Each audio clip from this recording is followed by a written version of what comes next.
শীতকাল আসলেই সাহাবীরা বলতেন আহলান সাহলান, শীতকালকে বলতেন আহলান সাহলান, শীতকাল তুমি এসেছো আলহামদুলিল্লাহ। এখন রাত্রেবেলা হে কোরআনওয়ালারা তোমরা উঠে যাও এবং কোরআন তেলাওয়াত করতে থাকো, এবং দিনের বেলা তোমরা সওম পালন করতে থাকো আলহামদুলিল্লাহ। তো শীতের রাতটা কাজে লাগাতে পারি না আমরা? রাতের একটা অংশ ঘুমিয়ে যাবেন, শেষ অংশে উঠে তাহাজ্জুদ পড়বেন এবং কোরআন তেলাওয়াত করবেন এবং আল্লাহর কাছে হাত তুলে দোয়া করবেন। ইনশাআল্লাহ শেষ অংশে, রাতের শেষ অংশে আপনি যে দোয়াই করবেন, আপনার রিজিক যদি হালাল হয় ইনশাআল্লাহ কবুল হয়ে যাবে। শীতকালকে কাজে লাগান। আবার দিনটা হয় ছোট, তাই দিনের বেলা আপনি সওম বা রোজা রাখতে পারবেন। আল্লাহ পাক তৌফিক দান করুন। শীতকাল সম্পর্কে একটা এরকম বর্ণনা আছে, যখন কঠিন শীত আসবে তখন ওই শীতটা থেকে একটা আশ্রয় প্রার্থনা করতে হয় আল্লাহর কাছে, আল্লাহ এই কঠিন শীত থেকে আমাকে বাঁচাও। কারণ কি জানেন? কারণ হচ্ছে জাহান্নাম বছরে 2টা নিঃশ্বাস ছাড়ে। কয়টা নিঃশ্বাস? একটা নিঃশ্বাস গ্রীষ্মকালে যখন প্রচন্ড দাবদাহ চলে, ওইটা হচ্ছে জাহান্নামের নিঃশ্বাসের ফসল। ওই প্রভাবে পৃথিবীতে এরকম দাবদাহ চলে। এই সায়েন্স বিশ্বাস করবে? করবে না। ওর বিশ্বাসের আমার যায় আসে না। আল্লাহ পাক বলেছেন সত্য, রাসূল বলেছেন সত্য। আরেকটা হচ্ছে শীতকালে যখন প্রচন্ড ঠান্ডা, তখন শীতকালে জাহান্নামের এমন একটা জায়গা আছে যেটা কিন্তু শীতল জায়গা। জাহান্নামের পুরো জায়গাটাই কিন্তু আগুন নয়, এমনও জায়গা আছে যেটা কি খুব শীতল। ওই শীতল অংশ শ্বাস ছাড়লে এই যে পৃথিবীতে সেই এই শীতের একটা প্রভাব চলে আসে, প্রচন্ড ঠান্ডার শৈত্যপ্রবাহ চলে আসে। এটা হয়তো অনেকে বিশ্বাস করবে না, মনে করবে যে ধর্মান্ধ কথাবার্তা। হাদিসে আছে নবী সাল্লাল্লাহু আলাইহি ওয়াসাল্লাম বলেছেন, কে সত্যবাদী? এই পুরো সভ্যতা না রাসূল সাল্লাল্লাহু আলাইহি ওয়াসাল্লাম? এই বিশ্বের সমস্ত মানুষ সত্যবাদী বেশি না আল্লাহ রাসূল বেশি সত্যবাদী? বাস, আর কোনো দরকার আছে কথা? শীতকালটা কাজে লাগাই। এই শীতকালে আমি একটা আমল বলে দিই প্রিয় ভাইরা। শীতকালে নবী সাল্লাল্লাহু আলাইহি ওয়াসাল্লাম এই যে তাহাজ্জুদ পড়তে উৎসাহিত করেছেন, সওম রাখতে উৎসাহিত করেছেন এবং সাহাবীরা কোরআন তেলাওয়াত করতে উৎসাহিত করেছেন। একটা হাদিসে আছে তিনটা কাজ মানুষের গোনার একটা বড় বড় অংশকে মিটিয়ে দিবে। 1 নম্বর কাজ হচ্ছে সংকটকালীন অবস্থায় দান। মানে আপনার দান করার এখন সামর্থ্য খুব কম, টাকা পয়সার টানা হেঁচড়া আছে, এখন আপনি দান করছেন, এই দানের বিনিময়ে আল্লাহ পাক গুনাহ আপনার মাফ করে দিবেন ইনশাআল্লাহ। 2 নম্বরটা হচ্ছে যে কঠিন গরম পড়েছে, এই গরমের দিনে আপনি রোজা রেখেছেন, তৃষ্ণার্ত থেকেছেন, এই গরমে রোজা রাখার কারণে আপনার গুনাহ মাফ হয়ে যাবে ইনশাআল্লাহ। আরেকটা কাজ হচ্ছে প্রচন্ড শীতকাল, এই যে এখন শীতকাল পড়ছে, এই শীতকালে আপনি ঠান্ডা পানিতে ওযু করছেন কষ্ট করে, এই ওযুর বদৌলতে আপনার গুনাহগুলো মাফ হয়ে যাবে ইনশাআল্লাহ। এই 3টা কাজ শীতকালে পাওয়া যাচ্ছে না? 3 নম্বর কাজটা শীতকালে পাওয়া যাচ্ছে না, যে শীতের সময় পূর্ণাঙ্গ রূপে ওযু করলে আপনার গুনাহগুলো মাফ হয়ে যাবে ইনশাআল্লাহ। তো শীতকালে মাশাআল্লাহ আমাদের ওয়াজ মাহফিলগুলো হবে, ওয়াজ মাহফিলগুলোতে অ্যাটেন্ড করবেন, ঈমান রিচার্জ করবেন, রাতের বেলা তাহাজ্জুদ পড়বেন ইনশাআল্লাহ। তাড়াতাড়ি ঘুমিয়ে যাবেন যাতে করে শেষ রাতে আপনি উঠতে পারেন। রাতটা লম্বা হবে, একটা অংশে কোরআন তেলাওয়াত করবেন, একটা অংশে দোয়া করবেন ইনশাআল্লাহ তাআলা। আল্লাহ পাক দুনিয়া আখিরাতের যত হাজত আপনার পূর্ণ করে দিবেন ইনশাআল্লাহ। আর দিনের বেলা সম্ভব হলে সওম রাখবেন। প্রিয় ভাইরা, এভাবে আপনি রাতটা পার করলেন, দিনের বেলা এবার সকালে ঘুম থেকে উঠলেন, উঠে আপনি কি করবেন? নিজের মন গড়া পদ্ধতিতে উঠে বাথরুমে চলে যাবেন, নাকি একটু দোয়া কালাম পড়বেন? উঠে দোয়া পড়বেন, আলহামদুলিল্লাহিল্লাযী আহইয়ানা বা'দা মা আমাতানা ওয়া ইলাইহিন নুশুর। তারপর যাবেন আপনি বাথরুমে, গিয়ে আগে কোন পা ঢুকাবেন? ডান পা না বাম পা? আগে বাম পা। বিসমিল্লাহ বলে ঢুকিয়ে আল্লাহুম্মা ইন্নী আউযু বিকা মিনাল খুবসি ওয়াল খাবাইস ইস্তেনজা করেন। যতক্ষণ ইস্তেনজা করছেন আপনি ইবাদতের মধ্যে আছেন ইনশাআল্লাহ। এবার বের হলেন গুফরানাকা বলে, বের ওযু করবেন, প্রথমে বিসমিল্লাহ। ওযু ধীর স্থির ভাবে করবেন। আরো যে বললাম খুব বেশি পানি ইউজ করার দরকার নাই, পানির স্পিডটা কম রাখবেন, পানি অপচয় করবেন না। দেখেন, ওযু যদি বিশুদ্ধ না হয় নামাজ কি বিশুদ্ধ হবে? ওযুতে যদি আপনি 1 বালতি পানি শেষ করেন তাহলে তো হলো না কিছু। ওযুতে পরিমাণ মতো পানি ইউজ করেন, তারপরে ওযু শেষে কালিমা শাহাদা পড়লে আপনার জন্য জান্নাতের দরজাগুলো খুলে যাবে ইনশাআল্লাহ। এবার মেসওয়াক করলেন, ওযু শেষে, ওযুতেও মেসওয়াক করতে পারেন, শেষেও করতে পারেন। এবার আপনি পায়ে হেঁটে হেঁটে নামাজে যাচ্ছেন, নামাজে যাওয়ার সময় বাসা থেকে বের হবেন, এমনি এমনি বের হবেন না দোয়া পড়বেন? কোন দোয়া পড়বেন? আল্লাহি ওয়ালা হাওলা ওয়ালা কুওয়াতা ইল্লা বিল্লাহ। বাস, বের হওয়ার সাথে সাথেই একজন ফেরেশতা আপনার সাথে চলে আসবে ইনশাআল্লাহ, শয়তান দূরে চলে যাবে। এবার পায়ে হেঁটে হেঁটে আপনি মসজিদ যাচ্ছেন, প্রত্যেক পদক্ষেপে হাঁটছেন, একটা করে পা ফেলছেন, একটা গুনাহ মাফ, একটা করে পা ফেলছেন, একটা নেকি লেখা হচ্ছে। আর কি চাই বলেন? আল্লাহ পাক রহমত দিচ্ছেন, মর্যাদা বাড়াচ্ছেন। এই সময় একটা দোয়া পড়তে পারেন, আমি শিখিয়ে দেই। এই দোয়াগুলো সব হিসনুল মুসলিম বইয়ের মধ্যে আছে। প্রিয় ভাই, সবগুলো দোয়া মুখস্থ করে ফেলেন, সারা জীবনে কত কিছু মুখস্থ করলেন, আমি ফখর করছি না, কিন্তু আমি বিশ্বাস করেন এই মুহূর্তে যদি বাংলাদেশের সব দোয়ার বইও না থাকে, মুখস্থ একটা পুরা হিসনুল মুসলিম লিখে দিতে পারবো ইনশাআল্লাহ। পুরা বইটা মুখস্থ করে ফেলবেন ইনশাআল্লাহ। পারা যাবে না? যদি ইসলাম তো এমনই, পৃথিবীতে যদি কোনো কোরআনের কপিজ এখন না থাকে, এরকম কপিজ, এরকম লক্ষ লক্ষ হাফেজ, কোটি কোটি হাফেজে কোরআন আছেন, আগামীকাল হওয়ার আগেই, সূর্য ওঠার আগেই কোরআন লেখা শেষ হয়ে যাবে। হবে না? মুখস্থ করে ফেলবেন, সবকিছু অ্যাপসে নির্ভর হবেন না, বইয়ে নির্ভর হবেন না, নিজের জেহেনে নিয়ে নেবেন ইনশাআল্লাহ। এরপরে আপনি চলার পথে পড়বেন আল্লাহুম্মা ইজআল ফি কলবি নূরা ওয়া ফি লিসানি নূরা ওয়া ফি সামঈ নূরা ওয়া ফি বাসারি নূরা ওয়া আন ইয়ামিনি নূরান ওয়া আন শিমালি নূরান ওয়া মিন ফাওকি নূরা ওয়া মিন তাহতি নূরা আল্লাহুম্মা ইজআল ফি নাফসি নূরা। এই দোয়াটা পড়তে পারেন। এতে করে আল্লাহ পাক আপনাকে নূর দিবে। কি দিবে? নূর বা আলো দিবে ইনশাআল্লাহ। এই নূর আপনার জীবনেও লাগবে, কবরেও লাগবে ইনশাআল্লাহ। এবার নামাজে গেলেন, মসজিদে ঢুকবেন কি এমনি এমনি না দোয়া আছে? ডান পা দিয়ে ঢুকবেন, দোয়া পড়বেন বিসমিল্লাহ ওয়াসসালাতু ওয়াসসালামু আলা রাসূলিল্লাহ আল্লাহুম্মা ইফতাহ লি আবওয়াব রাহমাতিক। একটা দোয়া আছে আউযু বিল্লাহিল আযীম ওয়া বিওয়াজহিল কারীম ওয়া সুলতানিহিল কদীম মিনাশ শাইতানির রাজীম। এটাও পড়তে পারেন। ব্যাস, এই দোয়া পড়লে শয়তান থেকে আপনি নিরাপদে থাকবেন। নামাজে দাঁড়ালেন, এই যে ফজর পড়বেন, যোহর, আসর, মাগরিব, এশা, 5 ওয়াক্তের নামাজ পড়বো না?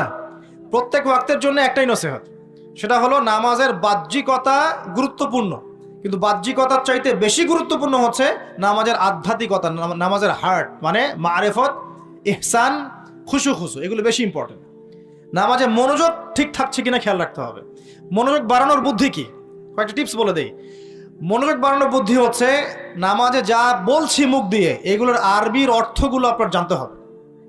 যদি আপনি অর্থটা জানেন, দেখবেন আপনার মনোযোগ অনেক বেড়ে গেছে ইনশাআল্লাহ।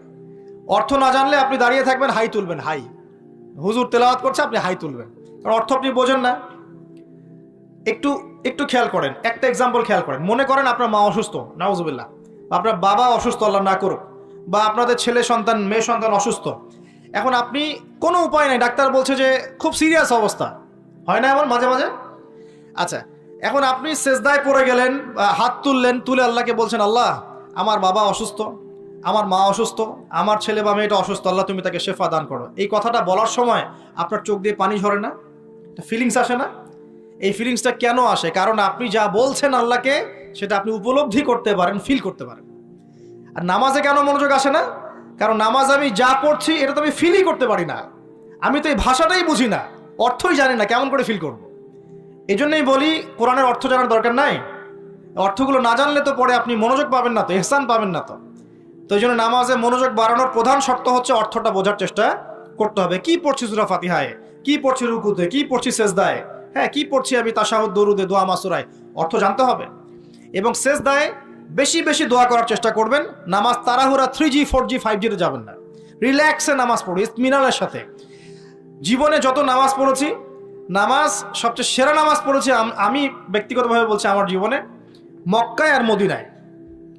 নামাজ পড়লে দেখবেন মনে হবে যে আপনি মানে অন্য একটা জগতে চলে গেছেন। মাশাআল্লাহ, এত চমৎকার তিলাওয়াত, এত খুশু, বিনয়, নম্রতা, রিল্যাক্স, ধীর স্থির ভাবে 2 রাকাত ফজরের নামাজ পড়াচ্ছে, মাশাআল্লাহ 15 মিনিট 20 মিনিট সময় লাগতেছে।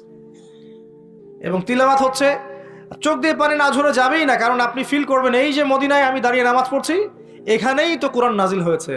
এই যে মক্কায় নামাজ পড়ছি, এখানেই কোরআন নাজিল হয়েছে, এই আয়াতগুলো এখানেই নাজিল হয়েছে। ফিল করতে হবে। তো এখন নামাজ যারা পড়াই, আমরা ইমাম সাহেব আছি, আমি রিকোয়েস্ট করবো যে নামাজটাকে একটু রিল্যাক্সের সাথে, খুজুর সাথে পড়াই। আমি জানি মুসল্লিরা এখন খুব ব্যস্ত, ইমাম সাহেব লম্বা করতে চাইলে মুসল্লি এসে ডিস্টার্ব করা শুরু করে, নাকি ইমাম সাহেব আপনার কি কাজ নাই, এত লম্বা করেন কেন? প্রিয় ভাইয়েরা, দুনিয়াতে কেন এসেছি বলেন তো? দুনিয়াতে কেন আসছি আমরা? ওয়ামা খালাকতুল জিন্না ওয়াল ইনসা ইল্লা লিয়াবুদুন। কার ইবাদত করতে আসছি? তো দুনিয়াতে নামাজই তো বেস্ট ইবাদত। এই ইবাদত করতে এত সময় হচ্ছে না, তাহলে দুনিয়াতে আসলাম কেন ভাই? দুনিয়া থেকে আমি শুধু বউ বাচ্চা, সন্তান সন্ততি আর ব্যবসা বাণিজ্য করতে আসছি? আল্লাহ পাক তো পাঠিয়েছেনই আমাকে ইবাদত করার জন্য, তাহলে আমি ইবাদতে এত তাড়াহুড়া কেন? রিল্যাক্স থাকেন, আল্লাহ পাক তৌফিক দান করুন। এইভাবে 5 ওয়াক্ত নামাজ পড়বেন, আল্লাহ পাক তৌফিক এনায়েত করুন। আর নামাজের কিছু বাহ্যিক মাসআলা আছে, এই মাসআলাগুলোকে নিয়ে কিছু ইখতিলাফ চলে আসছে দীর্ঘদিন থেকে। এই ইখতিলাফগুলোতে গিয়ে উম্মাকে বিভক্ত করবেন না আল্লাহর ওয়াস্তে। যে যেটার উপর আমল করছেন আল্লাহর রাস্তায় করেন, কিন্তু এক ভাই আরেক ভাইয়ের সাথে গোশত কামড়াকামড়ি করেন। কথা কি বুঝতে পারছেন? এগুলো ইখতিলাফি মাসআলা, ফিকহি মাসআলা, উলামায়ে কেরামের মধ্যে ইখতিলাফ দীর্ঘদিন থেকে ছিল, থাকবে। যে যার মতো আমল করছেন করতে থাকেন, যেটা আপনার কাছে বেশি সহি মনে হচ্ছে, যেটা আপনার কাছে বেশি গ্রহণযোগ্য দলিল মনে হচ্ছে, আপনি সেটার উপর আমল করেন, কোনো সমস্যা নাই। কিন্তু এই ইস্যুগুলোকে কেন্দ্র করে মসজিদগুলোকে ভাগ করে করে উম্মাকে বিভক্ত করেন না। এতে কাফের মুশরিক মুনাফিকরা হাসে আমাদেরকে দেখে, ওরা আমাদেরকে দেখে হাসে, দেখো কি জাতি, কি কি বিষয় নিয়ে উম্মাকে বিভক্ত করে নিজেরাই আপসে বিভক্ত হয়ে গেছে। একটা বিভক্ত জাতিকে শাসন করা সহজ না ঐক্যবদ্ধ জাতিকে শাসন করা সহজ? বলেন। এখন আমরা তো বিভক্ত না ঐক্যবদ্ধ? সুবহানাল্লাহ। কাফের মুশরিকদের মধ্যে যদি 100টার মধ্যে 90টা বিষয়ে দ্বিমত থাকে, একটা বিষয় ঐক্যমত যে মুসলিমদের সাথে, মুসলিমদেরকে ডমিনেট করতে হবে, মুসলিমদেরকে মানে ডিঙ্গিয়ে উপরে যেতে হবে, ওরা একমত, মাশাআল্লাহ, ওরা ঐক্যবদ্ধ। আর আমাদের মধ্যে যদি দেখেন আপনি যে 90টা বিষয় আমরা একমত, এই 4টা 5টা 6টা বিষয় আমরা দ্বিমত, ওই কয়েকটা বিষয় যথেষ্ট উম্মাকে বিভক্ত করে ফেলার জন্য। তাহলে আমরা নিশ্চয়ই দূরদর্শিতা সম্পন্ন জাতি হলাম। আল্লাহ পাক জানি না আমাদের কবে বোধোদয় দিবেন, আর দোয়া করি আল্লাহ পাক এমন প্রজন্ম যেন নিয়ে আসেন যারা স্মার্ট হয়, বিচক্ষণ হয়, উম্মাকে ঐক্যবদ্ধ করতে পারে। আমিন। যদি আমাদের দ্বারা না হয়, না হোক, আল্লাহ পাক এমন প্রজন্ম নিয়ে আসুক যে এই প্রজন্ম আল্লাহ রাব্বুল আলামিনের জমিনে উম্মাকে ঐক্যবদ্ধ করে উম্মাকে এগিয়ে নিয়ে যাবে ইনশাআল্লাহ। প্রিয় ভাইরা, এইভাবে নামাজ শেষ করেন। এখন নামাজের পর কি চলে যাবেন? জিকির আজগার আছে, তাসবিহ তাহলিল আছে, কোরআন তেলাওয়াত করতে পারেন। প্রয়োজন হলে বা সম্ভব হলে আপনি ইশরাকের নামাজ পড়তে পারেন। একটা কবুল হজ, একটা কবুল উমরার নেকি পাবেন ইনশাআল্লাহ। এরপরে আপনি প্রয়োজনে চাষতের নামাজ পড়তে পারেন। এখন নাস্তা খাবেন, নাস্তা খাওয়ার সময় কি মন গড়া ভাবে খাবেন নাকি রাসূলের পদ্ধতিতে খাবেন? রাসূলুল্লাহ সাল্লাল্লাহু আলাইহি ওয়াসাল্লামের মতো করে খান। 3 ভাগ খাবেন, 1 ভাগ খাবার, 1 ভাগ পানি, 1 ভাগ ফাঁকা। এবং খাওয়ার আগে বিসমিল্লাহ, শেষে আলহামদুলিল্লাহ। খাওয়াটাও কি হবে তখন? ইবাদত। এভাবে আপনি পড়াশোনা করবেন। এরপরে স্কুলে যাবেন বা কলেজে যাবেন বা বিশ্ববিদ্যালয়ে যাবেন বা আপনার চাকরি ক্ষেত্রে যাবেন, ব্যবসা ক্ষেত্রে যাবেন, বিভিন্ন জায়গায় চলে যাব আমরা। এখন কি নামাজ তো পড়লাম রাসূলের মতো, তাহাজ্জুদ পড়লাম রাসূলের মতো, ওযু ইস্তেঞ্জা খাবার খেলাম রাসূলের মতো। এখন কি আমি অর্থনৈতিক জীবনে গিয়ে রাসূলের খেলাফ চলবো? আমি কি শিক্ষা ক্ষেত্রে গিয়ে রাসূলের খেলাফ চলবো? আমি কি পরিবারে এসে এখন রাসূলের আদর্শের বিরুদ্ধে চলবো? তাহলে কি আমি পরিপূর্ণ মুসলিম হতে পারবো? তাহলে সমাধান কি? ব্যবসা করতে গিয়েছেন, এখানে ব্যবসার সুন্নত আছে, মাপে কম দিতে পারবেন না, পণ্যে ভেজাল মিশাতে পারবেন না, কাউকে ঠকাতে পারবেন না, ঠিক আছে, মজুদদারি করতে পারবেন না, আপনি কৃত্রিম সংকট তৈরি করতে পারবেন না। ব্যবসার মূলনীতি মেনে চলবেন, ইনশাল্লাহ আপনি এখানেও নাকি পাবেন ইনশাআল্লাহ। বরং সৎ ব্যবসায়ী হলে পরে আপনি নবীদের সাথে হাসর করতে পারবেন ইনশাআল্লাহ। চাকরি করতে গিয়েছেন, এখন কি ফাঁকি দিবেন কাজে? এখন কি ঘুষ নিবেন? এখানে কি আপনি সুদ খাবেন? এখানে কি আপনি দুর্নীতি করবেন? এখানে আপনার চয়েস, আপনি যদি করেন ক্ষতিগ্রস্ত হবেন। ইবাদত বন্দেগীর জীবনে আপনি মুসলিম হলেও এই ক্ষেত্রে কিন্তু আপনি পরিপূর্ণ মুসলিম হতে পারছেন না। আবার যদি সমাজে যান, এখানে কি আপনি গিয়ে মন গড়া সব কাজ করবেন, মন গড়া বিধান প্রয়োগ করবেন? এটা কিন্তু আপনার চয়েস। কিন্তু যদি আপনি করে ফেলেন, তাহলে ওই ক্ষেত্রে আপনি পরিপূর্ণ মুসলিম হতে পারলেন না। এভাবেই জীবনের প্রত্যেকটা ক্ষেত্রে যদি আমরা রাসূলের আদর্শ মেনে চলি, অটোমেটিকলি সমাজে শান্তি, শৃঙ্খলা, স্থিতিশীলতা চলে আসবে ইনশাআল্লাহ। এবং শুধুমাত্র যুব সমাজ নয়, আমাদের প্রবীণরা, মা বোনরা, আমাদের আগামী প্রজন্ম এবং চলমান যে প্রজন্ম চলছে, সকলেই উপকৃত হবে ইনশাআল্লাহু আযজা ওয়া জাল।